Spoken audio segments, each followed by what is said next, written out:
So towards this end, I think they're going to be willing to do a lot of things, but I think those things would be, for example, curbing the or restricting some exports of chemicals that are used in fentanyl, sorry. Yeah, yeah. And And he knew where they came from, how they got generated in the Democrats originally, how they adopted to Richard Pearl in the Reagan administration and other things like that. I think there might be some flexibility there, but at the same time, I have to add, I don't believe China thinks that there's any possibility, really, of the Americans coming to Taiwan's defense, first of all, at all, and welcome back. We are joined again by Colonel Lawrence Wilkerson, the former Chief of Staff to the U.S. Secretary of State, to discuss what has been going on in both China and Iran. It's good to see you again. I thought my first question I really want to ask you is, what do you see having been achieved in China by Trump? I guess, what is there of substance, and what do you think were more theatrics? I don't watch many of the videos associated with Donald Trump, a few, I'll admit, but I watched these, such as they were and available, with some assiduousness, best way to put it. And I was struck because ever since I went to China in 1984 the first time, and then back repeatedly with regard to the policy planning staff and later as chief of staff at the State Department, um, I've taken a real interest in China. I'm probably one of the very few who actually received an invitation to visit the Central Party School. It was when Hu Jintao was more or less in charge before he became premier, but it was a very flattering thing to receive, and it resulted in the fact that Richard Haas and I and others who had been over there, speaking incidentally with Wang Yi, who was then an up-and-coming guy in the MOFA, about their HIV/AIDS problem. And we actually brought some experts from Harvard and elsewhere over with us, and we helped them, and they solved their HIV/AIDS problem pretty swiftly, as they're wont to do when they learn where the problem exists and why. Um, so I watched it very closely, and I was struck immediately by what I thought I would see, but I didn't know how I would see it. Xi standing rock hard, rock solid on the flat of his feet, if you will, not on the toes, not on the heels, standing there, waiting for the leader of the free world, as we often style our president, very questionable styling these days, but to come forward to him and to approach him and to extend his hand. And I said, whoa, man, the Chinese have choreographed this to the last word, the last gesture. And sure enough, they had, and they lived up to what Richard Haas and I discovered was absolutely their first talking point, no matter why you were meeting Taiwan and being insistent upon it. And from that point on, I think the Chinese own the summit. I really do. And of course, I haven't been privy to everything that happened there, but I think they owned it, whether it's Cargill and resuming soybeans. I sent an email this morning, Glenn, to a friend of mine whom I met in Iowa, Republican. I met him during the time I was working out there on the climate crisis, and I found him. Now, Iowa is our most powerful agricultural state, not California, not some other state in the South, Iowa. That's our most powerful agricultural state. It has the most influence with the Congress. So I wanted to make a friend of this guy, Republican, a Trumper at first. I don't think he is anymore. But I quickly understood that he understood the climate crisis, particularly as it impacted farmers and his rural community. And he was doing things that I was applauding because he understood what was happening with his terracing, with his erosion resistance in the soil and such, which was incredibly successful in increasing yield, but the rains were destroying. And he looked at me and said, "You know how much rain we are getting now? It is unbelievable." And I've been a farmer in Iowa for 30 years. And then he talked about other aspects of it, like increased yields and increased growing season because of the heat. He got it, in other words. So I'm asking him a question this morning. I can't wait to hear his reply to my email. Okay, so China's going to buy our soybeans again. Are you and the community at large going to be able to grow them? Because I'm hearing from farmers right now, including my son-in-law, who's a farmer up in Maryland, that they can't get the fertilizer. And so they are looking at a disastrous farming season because they can't get the fertilizer and they don't see it coming anytime soon. So this was a disaster in terms, I think, of the real issues that we needed to talk about, not least of which was a more substantive discussion of the Iran war, which I think boiled down to Trump made his points, Xi made his points, both were lying, and they went on from there. So I'm not sure how to characterize the summit yet, except in gestures and choreography, what the Chinese are geniuses at. Trump lost. Yeah, it looks a lot of it was superficial. It seemed that is, China can do a lot of things to because they would like to have good cordial relations with the United States, and I think they're willing to go to a certain extent to make sure, as Xi Jinping said, we want to make sure that the so-called the Thucydides trap, this idea that the Right. the declining hegemon is met with a challenger, that this usually results in war. So we have to manage this very critical time in human history very carefully. So towards this end, I think they're going to be willing to do a lot of things. But I think those things would be, for example, curbing the or restricting some exports of chemicals that are used in fentanyl, Right. sorry, Yeah. Yeah. not pronouncing that well at all. Also, buying some energy agriculture from the United States, making some good gestures. But the one area where it appears there's no willingness to give an inch, it would be on the issue of Taiwan.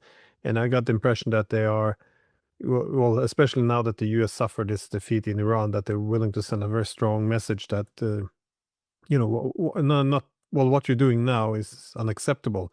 That is trying to chip away, I guess, at the one China policy. Or do you think this is something that Trump would be willing to walk a little bit back from, or is it just going to return to status quo?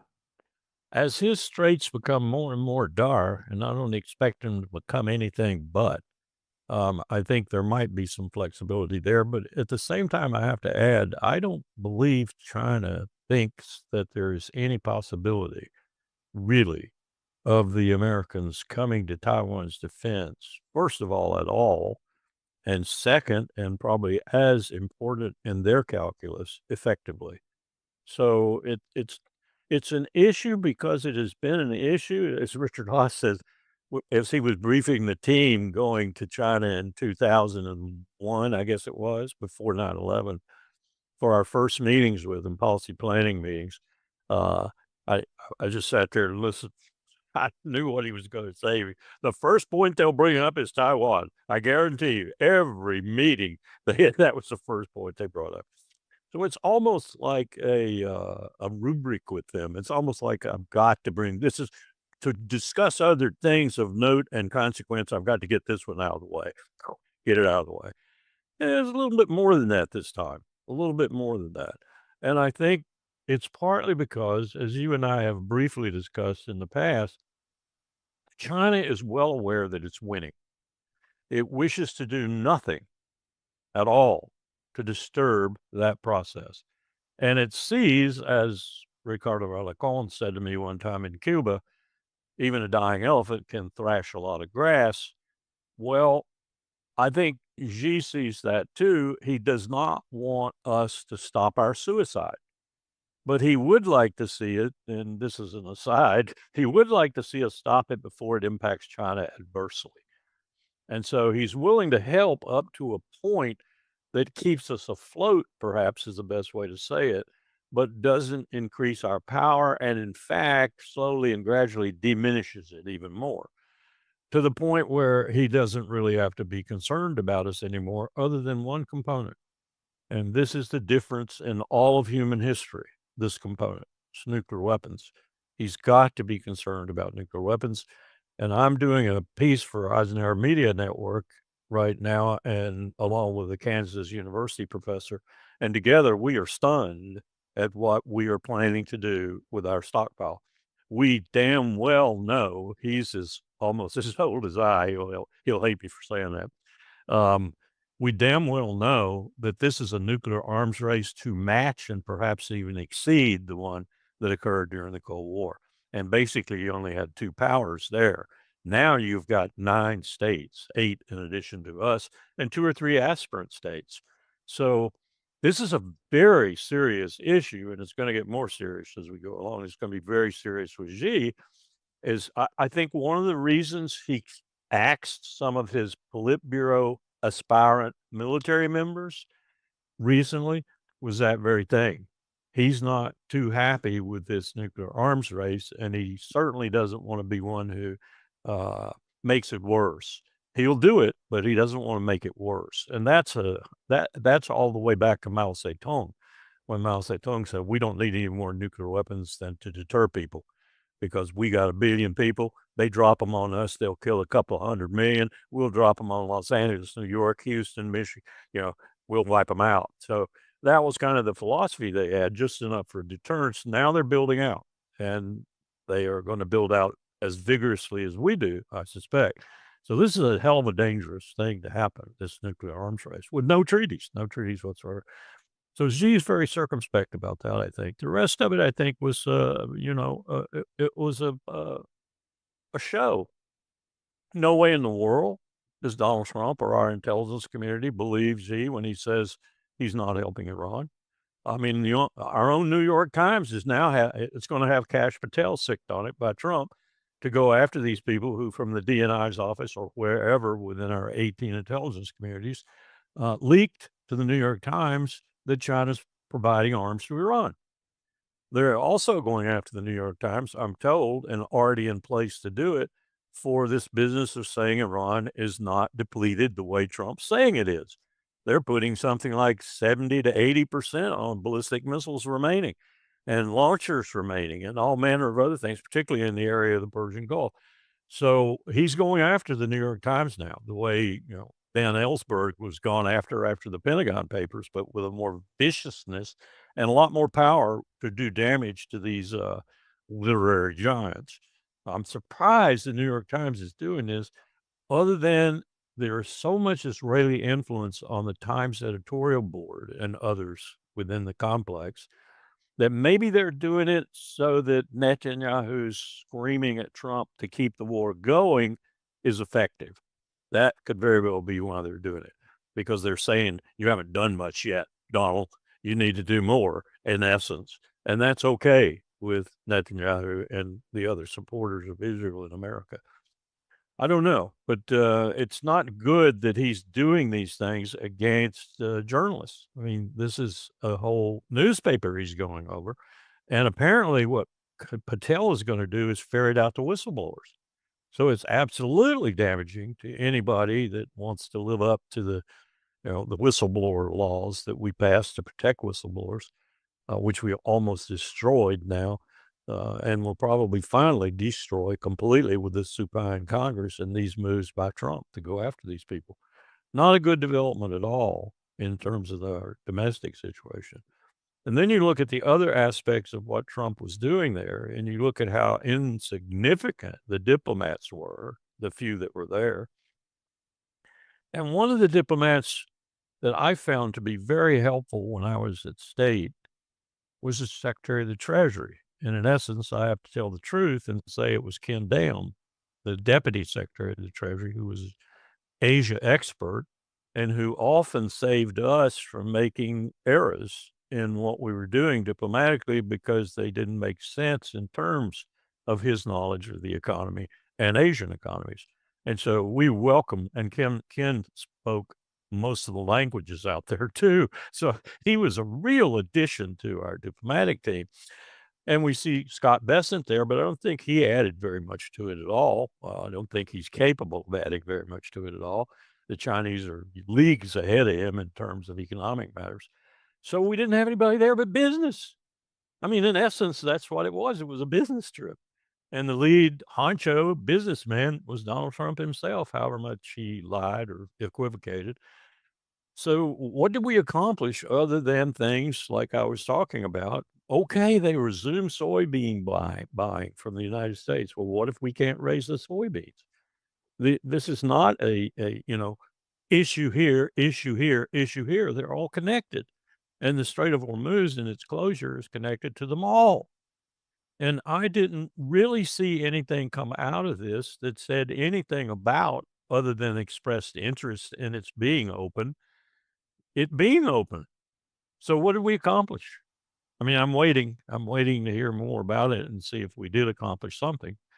But I don't think we accomplished much except we illustrated very well who's the number one economy in the world and who's not. Yeah, well, I I saw Marco Rubio afterwards make a big point out of the fact that, well, not the fact, but arguing that the United States never didn't ask China for any help on Iran or anything because we don't need any help. We are, we're all powerful.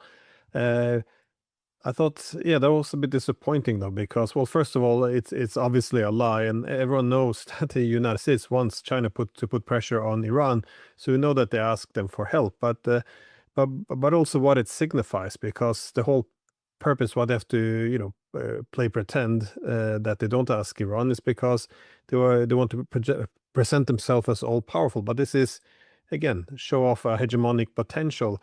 I was hoping that a meeting like this between the two great powers, at least the two largest powers now, are it would be a good way of I guess recalibrating relations. That is, transition a bit into this new multipolar reality we're in. That is, in other words, under a hegemon, the hegemon doesn't have to get help from anyone else. But I would like to see the United States, Russia, China come into a place where they recognize that the stability of the world depends on their ability to work together and coordinate. If they can't harmonize interests, at least manage the competition, do something. But instead, it's still holding on to this charade, this this idea that they're still all powerful and don't need assistance from the Chinese. It just, I don't know. I would have liked to see something like a great power compromise.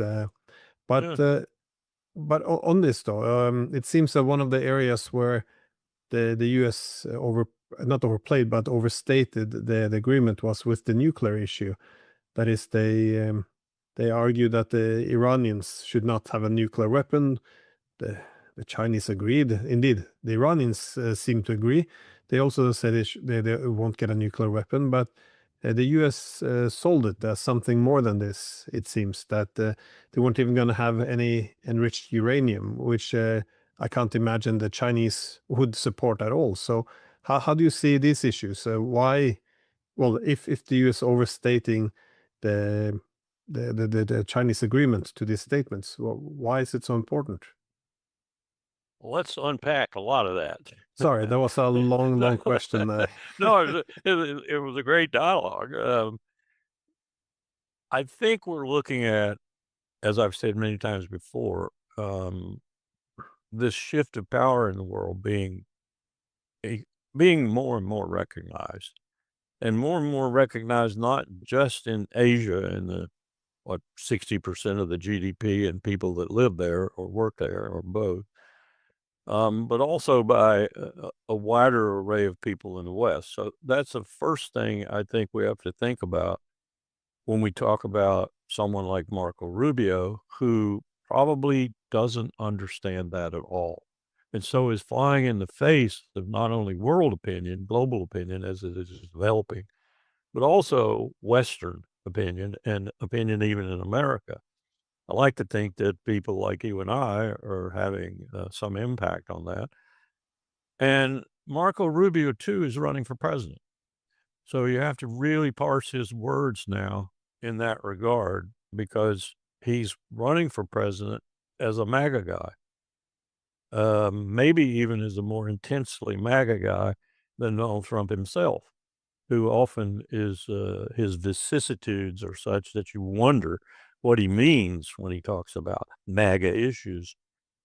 So Rubio is kind of out of the equation right now as an identifier of diplomacy, as he should be, or of even where America might go in the future if he were to be the heir apparent and become the heir. I don't think that's going to happen, but he does. So everything he says now has to be interpreted in light of the fact that he's running for president of the United States.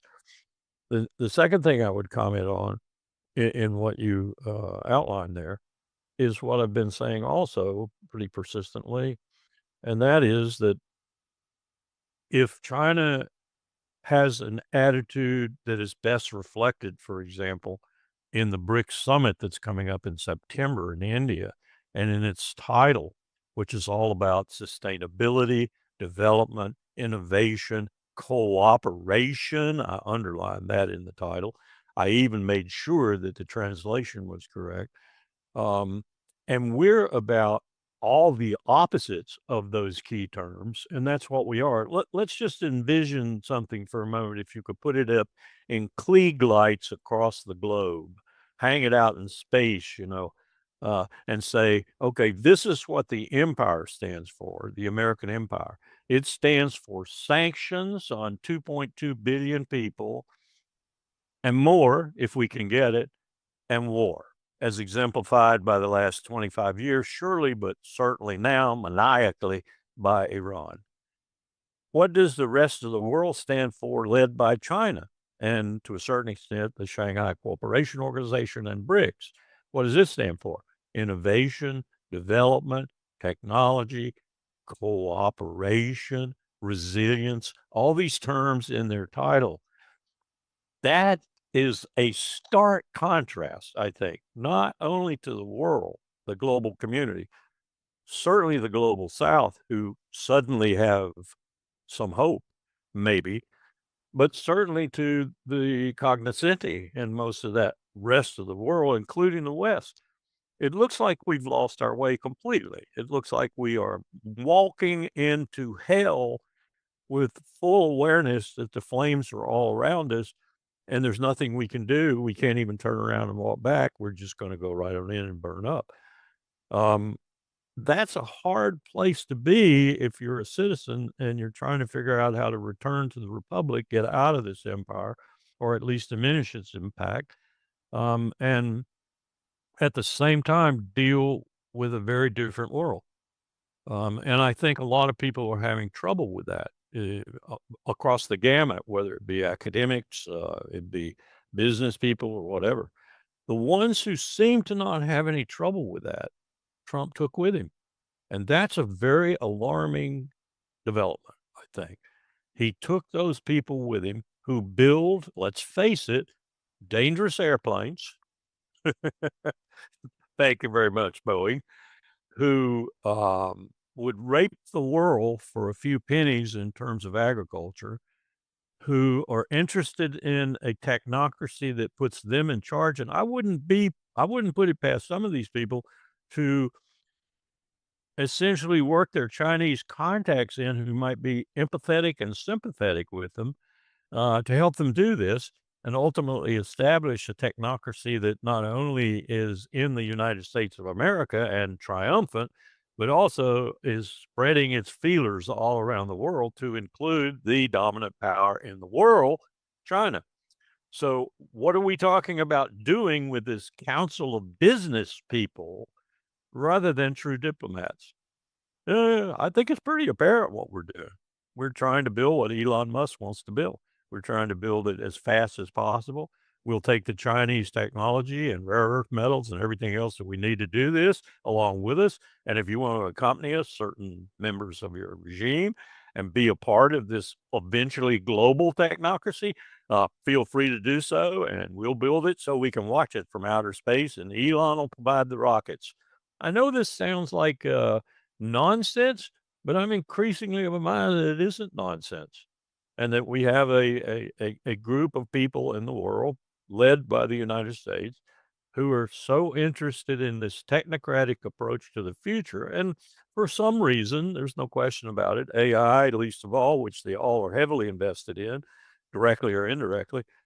But there is an insidious aspect to it that troubles me greatly. It would trouble George Orwell greatly too, I'm sure, were he still around.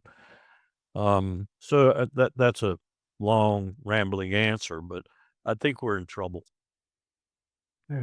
No, I get that impression as Those of well. us who those of us who still believe in poetry, those of us who still believe in Shakespeare, those of us who still believe in the cultural things in the world that make life worth living, those of us who believe in families, intact families and children and healthy environments to raise those children and education and help for the poor and all those things, we're in trouble.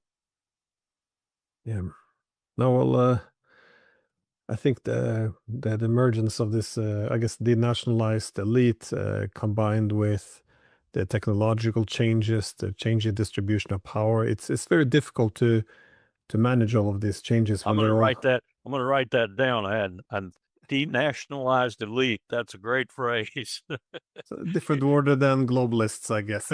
Yeah, Uh, a more direct, insidious term. Well, Samuel Huntington, he wrote this article in 2004 called "Dead Souls," Yeah, when he argued essentially, well, that we're heading where we're going now, that is into an elite which isn't anymore that connected with the nation, and I think you can argue that this happened. Well, he made a point in the economy, but also culturally, but you can say technologically as well. There's less that links the elites to where they are.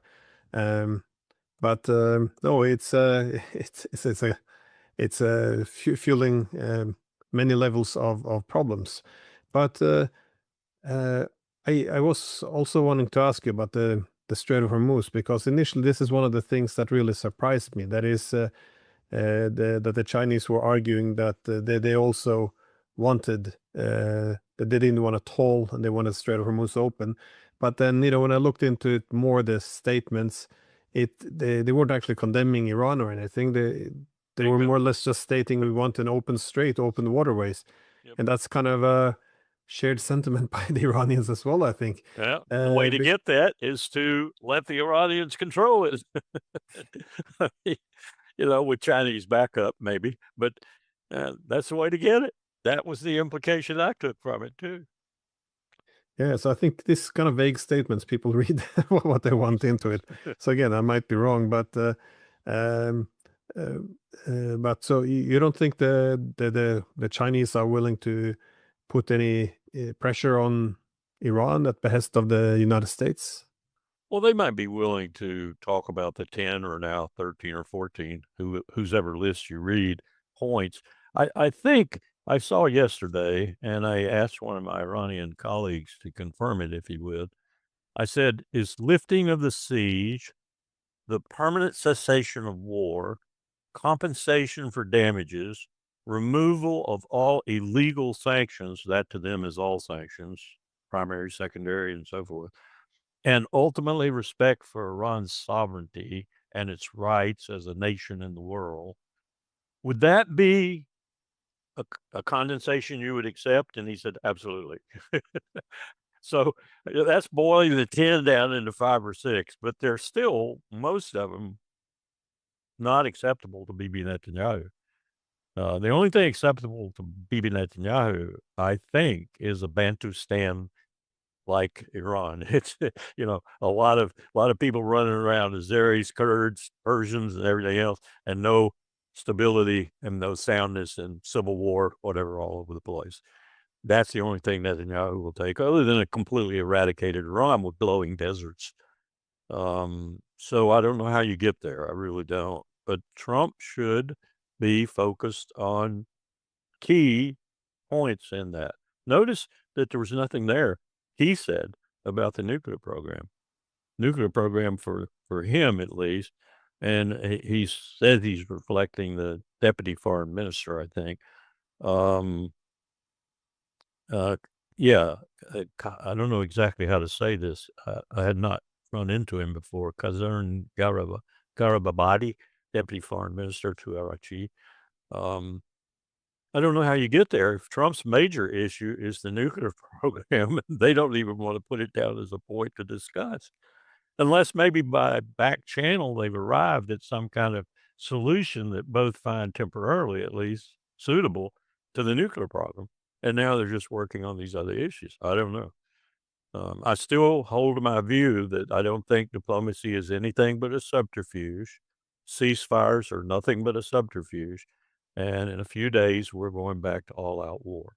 And when Brad Cooper, that admiral in charge of Central Command, I told Powell agreed with me, don't ever put a Navy or an Air Force guy in charge of a unified command. Ah.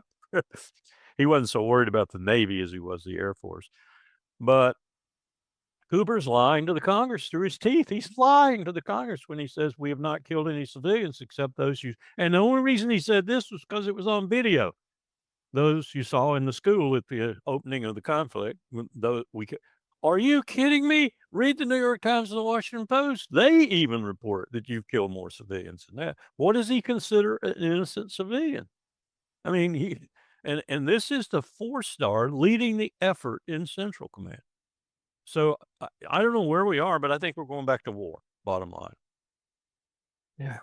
No, it appears so. I don't see any. Well, again, I don't see a path to military victory, but I don't see any diplomatic settlement either moving forward. But the Iran issue, though, it had a very key. I think it's quite important also for the U.S. Chinese relations because it seemed that when Trump, agreed to this initial meeting before postponing it with Xi Jinping, that he wanted to defeat the Iranians before they met, so he had that to show off. But instead, we're in this situation where the U.S. is in very deep trouble, and I thought it was fascinating, as you probably read the article now by Robert Kagan, the checkmate in in Iran. This, for me, this is quite extraordinary to have one of the top neocons recognizing defeat. I mean, forever One, wars are one of there. the Yeah, one of the top. He's the king. He's the yeah. prince. Take your term.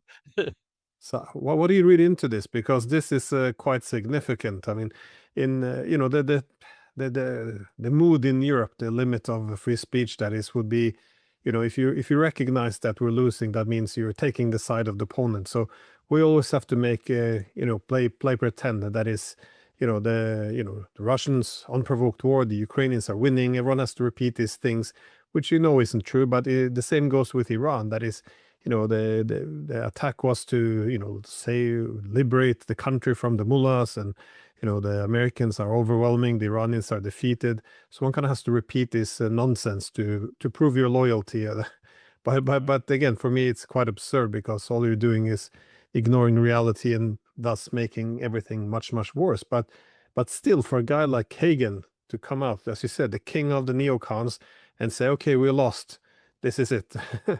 I mean, this is essentially the end of the, arguing that this will be the graveyard of the American empire. This is, we didn't use those words, but still, for someone who co-founded the Project for a New American Century, this is quite extraordinary. So, yeah, wondering what you read into all of this. I think he's angry, and I think he's trying to stoke people into action by telling them drastic things about their current failings as he sees them. And I can't interpret it any other way than that, really, because I've followed him for too long. You get some of these people into a corner where they think the things they've devoted their lives to, and they associate that with the life of the republic too, such as it is. You get them into a corner and they will put all manner of information out telling you what the results are going to be, and they're usually truly dire results if you don't back up and reconsider and do what they told you to do in the first place. I think that's the real motivation for him doing this. And I can't imagine that his wife wasn't in the closet saying, keep writing, keep writing. Victoria Newland. um, It's a sign of, I think, the ultimate. And I had a kind of an argument or discussion with a friend about this the other day who feels basically the way I do about the neocons, but knows their history really well. I mean, he's made a study of their history. I would go to him if I had a question about this or that esoteric aspect of neocon language or whatever, whether it was Bill Kristol or Kagan or whomever. And he knew where they came from, how they got generated in the Democrats originally, how they adopted to Richard Pearl in the Reagan administration and other things like that. And Jim says to me, they're losing. And they really do not like losing after so many years of painstaking work to drive America into the hell that they wanted to drive it into. Now, they didn't think it was hell. They thought it was joyous and triumphant and we would be empire forever. But they realize they're losing and they're striking back in the only way that they know how. And they're not losing necessarily because we didn't carry out their strategy. We're losing because we carried out their strategy, but we did it imperfectly, would say Kagan. Yeah, no, I've seen many arguing that the empire is being thrown away and all of this, but I think it was always unsustainable. I often refer to a lot of the academic literature in the 90s that was quite critical of this concept of the unipolar moment, which always made the point that in order to maintain a global empire, it's going to be very expensive. So one's going to waste a lot of lives, waste a lot of money, but also waste the standing in the world, the reputation. And while an empire will always overextend itself, it will be dependent on keeping rising powers down, which would then incentivize the rest of the international system to come together, a bit like BRICS, and balance then the aspiring hegemon. So I think it's yeah, no, I think that this was always doomed to fail at some point. But the idea that global primacy could be permanent, I think was very wrong. Indeed, the one who coined this term, unipolar moment, I always forget his name. Yeah. Yeah, anyway, so my point is, even in his article, he wrote that, this is the current phenomenon. It's going to change in the future, but this is what we have today. But no, I did want to have my last question though about Trump. How? Sorry. You really got me thinking there. I was trying to figure. Brzezinski wrote something like that, but it wasn't quite that. No, he was something with K. Yeah. I can't put my finger on it either. I would say another thing though, just to demonstrate how badly the warp and woof of, I think, even the Bill Kristols, the Richard Pearls, and others has gone astray. This came out of the New York Times yesterday. From 2 September 25 to the present time, roughly 9 months, the United States of America has conducted 55 lethal military strikes on boats in the Caribbean and the Pacific. No warning shot, no boarding, no arrest, no trial, just death. 194 people by our count. No accounting to Congress or the people. The U.S. government is not publicly identified any of them at all. The Department of Justice document that they say contains the legal justification for what they're doing is classified secret. Does that take me back to my administration? And then the last thing, the drugs keep coming. What a comment. I mean, what a comment on the present state of the empire. Oh, by the way, Charles Krauthammer, he's the one with the unipolar moment. It came to me now, yeah. Anyways, I wanted to ask. Who used to bug the hell out of me all the time. You didn't So- want to say too much because Charles knew he was in a certain physical position where he had sympathy and empathy, maybe. But at times I wanted to pick up my phone on my desk at the State Department and hurl it at him. Well, I made the point before, though. When I read his article, I thought that the main flaw was because he described as well there's a unipolar distribution of power now. We should take advantage to have a hegemonic period, and in the future, this distribution of power will change, and then we'll shift. We'll go to multipolarity. But I think the main flaw in that thinking was the human nature part of it, because that's not how human beings work. You have now, 30 plus years, a whole generation of politicians growing up under the idea that we have under a liberal hegemon, that our dominance is requirements to spread the liberal democratic values and have peace. So the idea that we would simply see, oh, I guess the Chinese and Russians have risen now, let's just shift to multipolarity. That's not how human beings work. Right. And I think it should have been predicted that once this happened, we would still fight it tooth and nail. But that kind of takes, me to And my all last those question. Sorry. all those missionaries you put into the world, like Victoria Nuland and so forth, really screwed it up. Yeah, but they're not going anywhere, and they, as you No. said, they genuinely believe in this higher mission. But is this self-deception? That's what I want to ask about this. If this is a Trump meltdown or self-deception, because when I heard him talk about China, he made all these comments that the Chinese agreed the Iranians wouldn't enrich any uranium. The Chinese want the Strait of Hormuz open.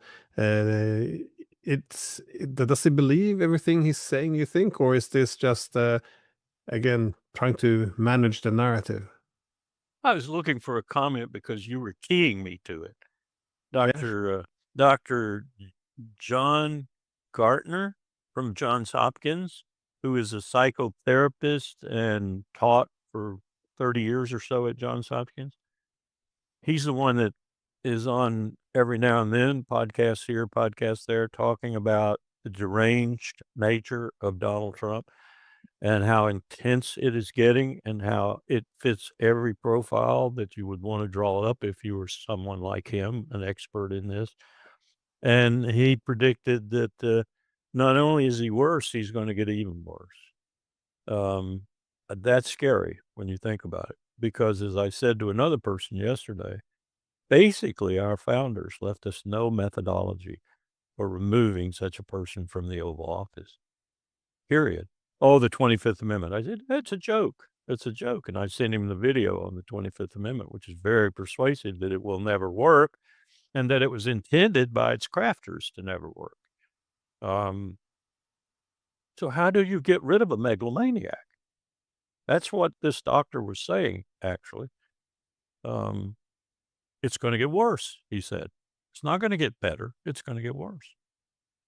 Where do we find a point in the next 2 years that we prevent perhaps a civil war for which Pete Hegseth is building a military component that will be supportive? Brad Cooper may be a perfect example of that, the commander of Central Command, and others too. And I don't know what to say about it other than, yeah, you're right. We don't have any way to get rid of this guy. We do not. Impeachment is a joke. We've proven it a joke over 2 centuries. Well, I can to some well, he's obviously a huge narcissist, but I can kind of understand how his mental state could have gotten a lot worse here, because if you look at how he thought things were going for him and how it actually went, it's quite a shock. That is, he sees the US relative decline in the world as being caused by these weak leaders, and he's very convinced, and it seems that he's the solution because he's the strong leader, he's a smart leader. So he's essentially America's revival rests on his shoulders. And then, his first administration, you saw that the intelligence services attempted to take him down with this Russia Gate hoax, and he overcame it. And then, but nonetheless, he lost the presidential election, which he says was stolen. And then, but he was able to come back against all odds and regain the presidency. And again, it becomes this underdog story, which he becomes his own hero. And then the people tell him, listen, how about you take out Venezuela, take the leader. And then he does it in one day, like a, great, like a great warrior. And he's able to essentially restore the dominance of the US in his own backyard. And then they say, hey, about you can also take Cuba. How about Iran? No other American leaders have ever been able to do this, but that's because they were weak. Their weakness is why we're in decline. You're the strong one. And suddenly he goes from, just going higher and higher, more and more success in his own mind, and then suddenly everything falls apart, especially now in Iran. It must be, for a narcissist, this must be very devastating, though. I can imagine, if I was him, retreating into my own reality. But I'm not a psychologist, but it No, just seems like, yeah. I think you're right, and I think part of the reason for it is that things are seeping through now.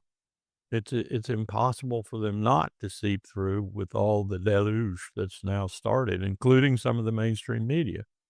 This has really, really alarmed him, I think, and, to send Kash Patel to do what he's been sent to do is a perfect illustration of how much it's alarmed him. This is Julian Assange and the Pentagon Papers and kinds of things, writ large, but with the president, you could say that against Dan Ellsberg, maybe the same kind of opposition existed, but at least you had Katharine Graham at the Washington Post and others like her who were willing to stand up for what they believed and what they thought was true journalism and triumphed. I don't think you're gonna triumph today. I think he's gonna wreck a lot of what vestige of, the republic is left, including the free press, before he leaves. And what does that leave us with?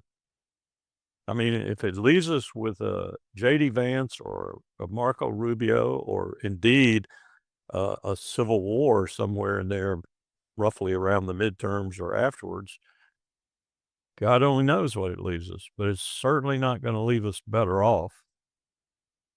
So you think this is a real possibility, the civil war in the United States? I keep going back to that period, in the empire of the republic, I should say, that, most impressed our founding fathers, if they had such an impression, and quite a few of them, including Jefferson, probably Madison, probably, Washington, maybe Franklin was more skeptical, but there's a reason they talked about things like the Roman Empire, the Western Roman Empire, and adopted terms like Senate and so forth. There is a rough analogy here with Caesar coming into the Senate. The Republic is still in existence. He defies all the portents, and apparently there were one or two right on the steps of the Senate, and goes in and he's assassinated. And then the civil wars break out. And it wouldn't have taken a military genius to oversee that after about, 6 weeks or so and say who was gonna triumph, probably, and Octavius did. And Octavius, of course, became Augustus and established the Pax Augustus and years of peace in an empire, which would thereafter always be an empire and always have a single ruler, passed on. There is so much similarity, even with 2,000 years of history having intervened, that it hurts to think about it. Is that where we're headed? But without, in many respects, at this point at least, an identified Octavius. Would he come from the military? Would he come from government? Would he come from places we don't know now? I doubt it, because you have to be in position to do what you're going to do, and Octavius was. And Octavius had a very good relationship with the power structure. And so you would have stood there probably a week or 2 into that, regardless of Shakespeare and Mark Antony's comments. "Cry havoc, let slip the dogs of war." Well, the dogs of war slipped, and it was inevitable, really, looking at it, who was gonna triumph, who had the loyalty, the forces, and so forth, and who had the genius. No question about it. Who is that person today were I to be proven correct in this rough analogy? But it isn't impossible, is what I'm trying to tell people. It's well, it's it seems that this fits in with the wider politics of the day when you have these huge shifts in the power, international distribution of power. That is, governments, well, states among each other, begin to see everything now in all or nothing terms, as there's Yeah. two big Think changes, about, and you know, within the U.S. as well. think about some of the surrounding reasons that the Russian Revolution took place and took place in the way that it did and was usurped by Stalin. I mean, these things happen. We like to think, oh, not here. Stand by. Well, on that pessimistic note, thank you as always for coming on. You And I Europeans have to know, get together and save us from our own wrath. yeah, I'm not sure how anymore. It's Nor am I. well, it seems to be reaching a point where either there's gonna have to be someone pulling back, or we're gonna go over the edge. But the current path isn't sustainable anymore, it seems. So something's, yeah, probably gonna give soon. I think you're right. I just hope it isn't catastrophic. Well, thanks again. Ruined my day, but yes, appreciate To your the gloom, insights. Wilkerson.